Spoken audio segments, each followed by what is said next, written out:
Hello दोस्तों, स्वागत है आप सभी लोग का हमारे चैनल में। दोस्तों आज हम बात करने जा रहे हैं करेंट अफेयर के सबसे ट्रेंडिंग टॉपिक की, जिसका नाम है टोक्यो समर ओलंपिक 2020-2021 जापान। इसका हिंदी में जरा बात करें, टोक्यो ग्रीष्मकालीन ओलंपिक 2020-2021। अच्छा दोस्तों, मैंने यहाँ पे एक चीज़ लिखा है 2020 और 2021। ये ओलंपिक जो है ना, टोक्यो ओलंपिक जो है ये 2020 में खेला जाना था, लेकिन आप सभी लोग जानते हैं कि 2020 में कोरोना महामारी के चलते 2020 में कोई खेल नहीं हो पाया। इसलिए 2020 का जो ये समर ओलंपिक था, ये 2021 में जाके जापान के एक शहर टोक्यो शहर में हुआ है। तो इसीलिए हम 2020 और 2021 दोनों लिखे हैं। तो 2020 का जो एक खेल था 2021 में हुआ है। ओके दोस्तों, अच्छा ये खेल कितने वर्षों के अंतराल पे होता है? हर 4 साल के अंतराल पे ये खेल होता है। इसका मतलब 2020 में तो ये होना था, लेकिन 2021 में हुआ तो 2020 को ही माना जाएगा। और अगला खेल जो होगा 2024 में होगा। लास्ट में मैंने यहाँ पे लिखा हुआ है, देखिए यहाँ पे एक चीज़ पहले बता दूं कि ये इसका संस्करण जो है टोक्यो समर ओलंपिक का, ये कौन सा संस्करण है? तो ये जो 32वां संस्करण है। इसका मतलब ये 31 बार अभी तक ये ओलंपिक हो चुका है। ये इसका 32वां संस्करण है। तो इसके पहले वाला जरा हम जान लें कि अगर ये 32वां संस्करण है तो 31वां संस्करण क्या था, कहाँ पे हुआ था? तो इसके पहले 31वां जो संस्करण था ये हुआ था कहाँ पे? रियो डी जेनेरियो में 31वां संस्करण। और ये अगर 32वां है तो इसके आगे वाला कौन सा है? 33वां होगा। 33वां देखिए सबसे लास्ट में मैंने यहाँ पे नोट डाउन करके लिखा है। 33वां ग्रीष्म ओलंपिक संस्करण जो होगा ये फ्रांस की राजधानी पेरिस में होना है। ये कब होगा? 2024 में होगा। अभी मैं बताया कि हर ये 4 साल के अंतराल पे होता है। तो इसके पहले जो 31वां संस्करण था वो कब हुआ होगा? 2016 में हुआ था। कब हुआ था? 2016 में रियो डी जेनेरियो में हुआ था। तो 2016 के बाद 4 साल आता है, 4 साल के बाद होता है। तो 4 साल के बाद क्या आएगा? 2020 ही आएगा। तो 2020 में तो होना था, लेकिन 2021 में हुआ। तो इसलिए अगला वाला जो 33वां संस्करण होगा तो 2024 में होगा। ओके दोस्तों, तो उम्मीद करते हैं ये चीज़ समझ में आया है। चलिए इस वीडियो को शुरू करते हैं। लिखा है दोस्तों, सबसे पहले यहाँ पे इस ओलंपिक का ये रिंग बना है ना। ये रिंग को जरा देखिए आप, यहाँ पे 5 रिंग्स हैं। कितने रिंग्स हैं? ये 5 रिंग है। इन 5 का अपना अपना मतलब है और यहाँ से क्वेश्चन बनता है दोस्तों। तो उम्मीद करेंगे कि आपको ये पूरा मैं समझा पाऊंगा और आप समझ पाएंगे। तो चलिए दोस्तों इसको बताते हैं। ये 5 रिंग का अपना अपना मतलब है।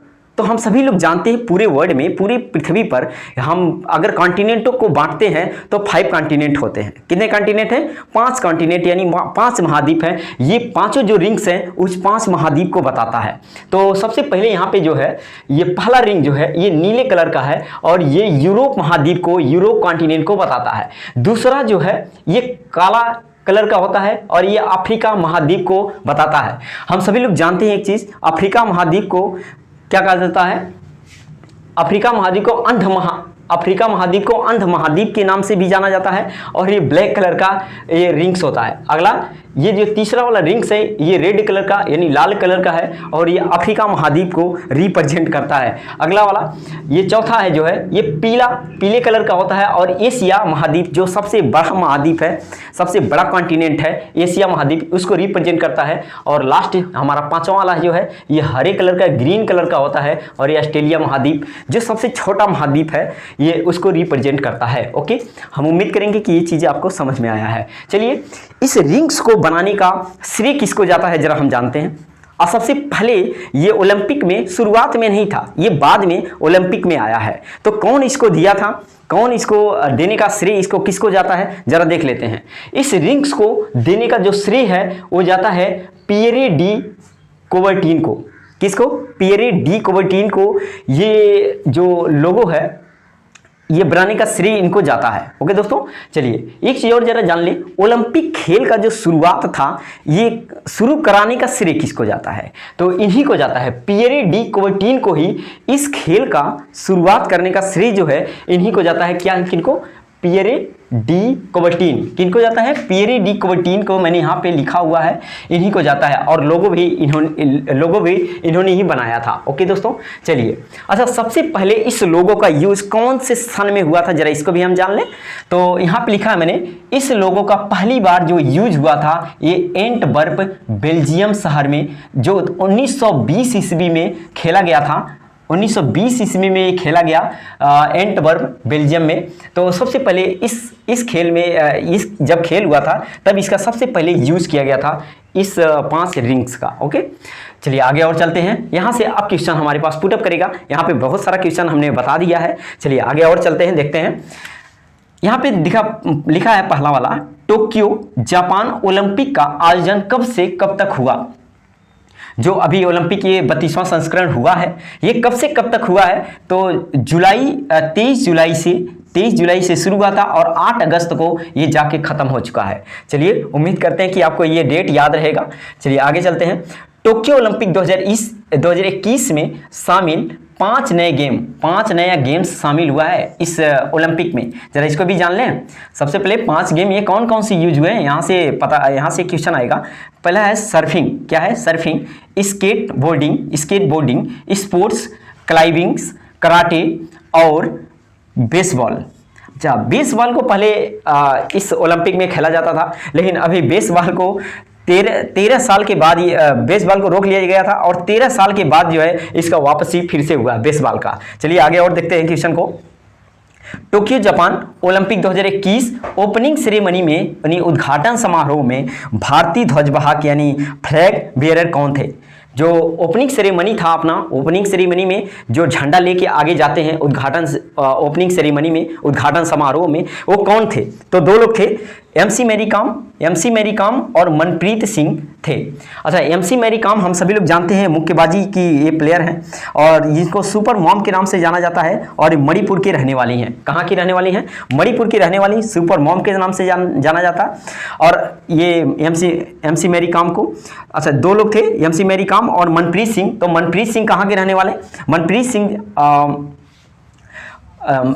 सिंह जो है कौन से खेल से हैं? हॉकी टीम से हैं। हॉकी टीम के कप्तान है ये मनप्रीत सिंह। ओके, चलिए तो ये 2 लोग जो है ओपनिंग सेरेमनी उद्घाटन समारोह में इन्होंने ध्वजारोहण किया है। ओके दोस्तों, ध्वजा को मतलब उसको झंडे को लेके आगे बढ़े हैं, है ना। चलिए आगे चलते हैं और देखते हैं क्लोजिंग सेरेमनी यानी समापन समारोह में, क्लोजिंग सेरेमनी में ध्वजवाहक कौन रहे हैं? तो बजरंग पुनिया ये पहलवान हैं।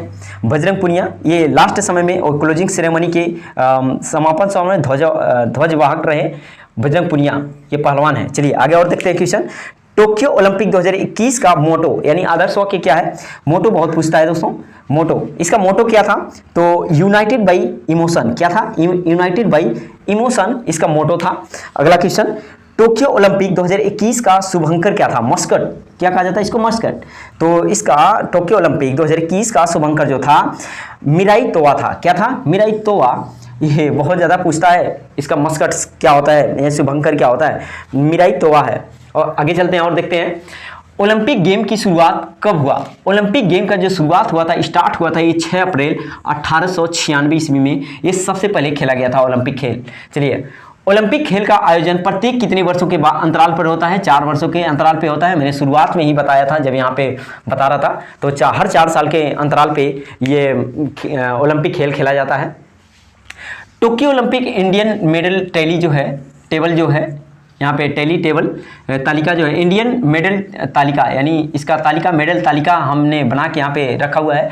जरा देखते हैं कि इंडिया के कितने लोग जो हैं इस ओलंपिक में जो पदक है, यानी यहाँ से कितने गेम्स में कितना अवार्ड जीत के लाए हैं, जरा इस टेबल के माध्यम से हम समझते हैं। चलिए देखिए, यहाँ सबसे पहले मैंने लिखा है कि पदक कौन सा पदक जीते हैं, कौन से एथलीट्स थे, खेल कौन सा इनका था और स्टेट्स कौन से स्टेट से ये बिलोंग करते हैं। तो यहाँ से बहुत सारा क्वेश्चन पूछता है कि ये जो प्लेयर्स हैं ये कौन से राज्य से हैं या कौन सा इनका खेल किस खेल से संबंधित है और कौन सा इन्होंने पदक जीता है, स्वर्ण पदक, कांस्य पदक या रजत जो भी है, कौन सा पदक जीता है। तो चलिए देखते हैं। सबसे पहले हम बात करते हैं इसका स्वर्ण पदक पहले नंबर पे हैं। पहले नंबर पे यहाँ देखते हैं स्वर्ण पदक जिनके नाम है नीरज चोपड़ा। क्या नाम है? नीरज चोपड़ा स्वर्ण पदक जीत के लाए हैं। ये किस खेल से संबंधित है? तो भाला फेंक यानी जेवलिंग थ्रो से ये रिलेटेड है, भाला फेंक से। और 87.85 मीटर इन्होंने भाला फेंक कर अपने नाम किया है गोल्ड मेडल। नीरज चोपड़ा जो इंडिया का इस ओलंपिक में एक ही ऐसा प्लेयर था जो जिन्होंने गोल्ड ला पाया है, नीरज चोपड़ा है। तो भाला फेंक में 87.85 मीटर जो है भाला फेंके हैं और इन्होंने अपने नाम किया है गोल्ड मेडल। ये हरियाणा राज्य के हैं। पानीपत एक शहर है, वहाँ से बिलोंग करते हैं, हरियाणा राज्य में। दूसरा है यहाँ पे रजत पदक जो मीराबाई चानू ने भारोत्तोलन यानी वेट लिफ्टिंग में 49 किलोग्राम वर्ग में इन्होंने रजत पदक जीता है, मीराबाई चानू ने। और ये कौन से राज्य से बिलोंग करती हैं? तो मणिपुर राज्य से ये बिलोंग करती हैं मीराबाई चानू। आगे चलते हैं, रजत पदक एक और है रवि कुमार दहिया। रवि कुमार दहिया कुश्ती में इन्होंने रजत पदक जीता है 87 किलोग्राम फ्री स्टाइल में। और ये कहाँ से रहने वाले हैं? कहाँ के रहने वाले हैं? हरियाणा राज्य से ये बिलोंग करते हैं। अगला है कांस्य पदक जो लवलीना बोर्गोहेन ये कांस्य पदक जीती हैं और ये मुक्केबाजी प्लेयर हैं। और ये कौन से राज्य से बिलोंग करती? तो असम राज्य से ये बिलोंग करती हैं। अगला है कांस्य पदक पीवी सिंधु बैडमिंटन प्लेयर हैं, बैडमिंटन प्लेयर। और ये कौन से राज्य से बिलोंग करती हैं? आंध्र प्रदेश से ये बिलोंग करती हैं। ओके, अगला और कांस्य पदक बजरंग पुनिया है। बजरंग पुनिया भी कांस्य पदक लाए हैं और ये कुश्ती से रिलेटेड हैं। ये 65 किलोग्राम फ्री स्टाइल में कांस्य पदक जीते हैं और ये हरियाणा राज्य से बिलोंग करते हैं। आगे हॉकी टीम, अच्छा पुरुष वर्ग में हॉकी टीम जो हुआ है पुरुष का, ये कांस्य पदक जीता है। और हॉकी वाली जो टीम है, अच्छा ये हॉकी टीम जो है हॉकी खेलती है, तो ये जर्मनी को 5-4 से हराकर, जर्मनी को किसको हराया है?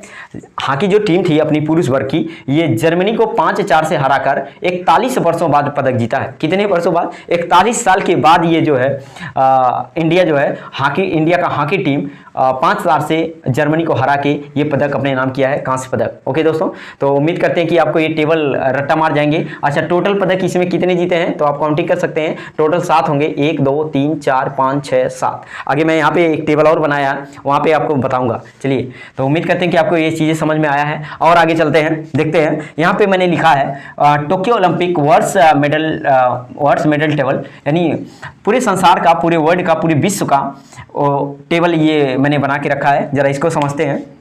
यहाँ पे मैंने कंट्री लिखा है, यहाँ गोल्ड लिखा है, कितने गोल्ड पाए हैं कौन से देश, यहाँ पे कितने सिल्वर पाए हैं, कितने ब्रॉन्ज, और टोटल मैंने यहाँ पे नोट डाउन करके रखा है। तो यूनाइटेड स्टेट में यूएसए, अमेरिका जो है, अमेरिका सबसे पहले नंबर पे गोल्ड जीतने में सबसे पहले नंबर पे है।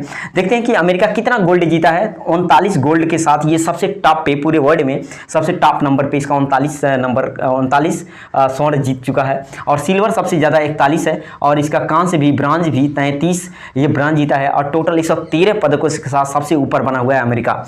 दूसरे नंबर पर चाइना, 38 गोल्ड जीता है और 32 सिल्वर, 18 जो है ब्रांज। और इनमें टोटल जो इनकी संख्या हो गई 88 हो गई, यानी टोटल इन्होंने 88 मेडल को जीता है। तीसरे नंबर पे जापान, ये 27 गोल्ड है, 27 गोल्ड, और 14 जो है सिल्वर और 17 जो है ब्रांज, टोटल 58 मेडल को जापान ने जीता है। ग्रेट ब्रिटेन इस तरह से 22 गोल्ड, 21 सिल्वर और 22 ब्रांज, और टोटल जो है 65 अवार्ड्स को जीता है। इस तरह से अपना इंडिया जो है 48वें स्थान पे, किस स्थान पे? पूरे वर्ल्ड में 48वें स्थान पे इंडिया है, जिनमें से ओनली एक जो है गोल्ड जीता हुआ है, जिसके नाम, किसके नाम है? नीरज चोपड़ा के नाम, जो है भाला फेंक में ये गोल्ड लाए हैं नीरज चोपड़ा।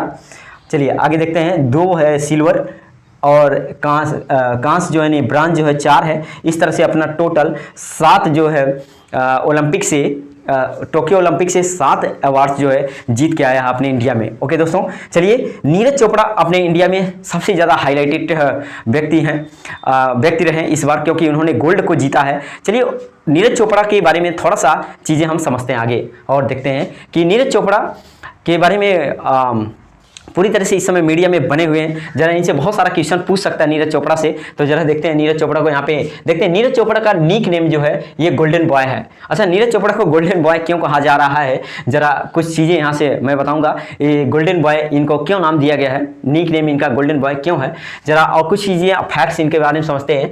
23 वर्षीय नीरज चोपड़ा इंडियन आर्मी में नायब सूबेदार की पोस्ट पर हैं। अच्छा, नीरज चोपड़ा जो है ना किस पोस्ट पे है? नायब सूबेदार की पोस्ट पर ये 23 वर्षीय नीरज चोपड़ा जो है इस नायब सूबेदार की पोस्ट पर स्थान इंडियन आर्मी में स्थान अपना ग्रहण किए हुए हैं। एक ये ओलंपिक के ट्रैक एंड फील्ड में मेडल जीतने वाले पहले भारतीय बने हैं। इस बार जो है ट्रैक एंड फील्ड में, किसमें? ट्रैक एंड फील्ड में ये मेडल जीतने वाले पहले भारतीय बने हैं। और इंडिविजुअल इवेंट में ये ओलंपिक गोल्ड जीतने वाले ये दूसरे भारतीय हैं। कौन से? इंडिविजुअल ओलंपिक गोल्ड में ये दूसरे भारतीय हैं। तो पहला भारतीय कौन होगा? पहला भारतीय देखिए लिखा है मैंने, अभिनव बिंद्रा 2018 में ये गोल्ड जीते थे। तो पहला भारतीय अभिनव बिंद्रा होंगे। ओके, चलिए कुछ और चीज़ें, ये गोल्डन बॉय इनको क्यों कहा जाता है? तो नीरज चोपड़ा जो है देखो बहुत सारे अवार्ड्स को इन्होंने अपने नाम किया है, इसलिए गोल्ड है, ये सारा क्या है? गोल्ड है, इसीलिए इनको गोल्डन बॉय। तो चलिए देखते हैं कहाँ से इन्होंने गोल्ड जीता है। तो टोक्यो ओलंपिक 2020 में अभी जो ट्रेंड में है, इन्होंने जीता गोल्ड 2020 में। एशियन गेम्स 2018 में गोल्ड जीता है। और देखो कॉमनवेल्थ गेम्स 2018 जो हुआ था उसमें भी गोल्ड जीते हैं ये। एशियन चैंपियनशिप 2017 इसमें भी गोल्ड जीता है। साउथ एशियन गेम्स 2016 इसमें भी गोल्ड जीते हैं। वर्ल्ड जूनियर चैंपियनशिप 2016 इसमें भी गोल्ड जीते। अगला, तो ये सारे 6 जो अवार्ड हैं ये गोल्ड जीते जा रहे हैं, इसलिए इनका निक नाम पड़ा है गोल्डन बॉय। ओके दोस्तों, चलिए एक चीज़ और यहाँ पे देख लें, इन्हें 2018 में खेल के क्षेत्र में अर्जुन पुरस्कार भी दिया गया था। कब दिया गया था? इन्हें 2018 में खेल के क्षेत्र में अर्जुन अवार्ड इनको मिला था। कब? 2018 में। ओके, तो और लास्ट में मैंने लिखा है 33वां ग्रीष्म ओलंपिक संस्करण फ्रांस पेरिस में 2024 में होगा। जिसका ओलंपिक खेल है 33वां, शुरुआत में मैंने बता दिया था 33वां ओलंपिक खेल, ग्रीष्मकालीन ओलंपिक खेल कब होगा? फ्रांस की राजधानी पेरिस में होना है। और कौन से ईयर में? 2024 में होना है।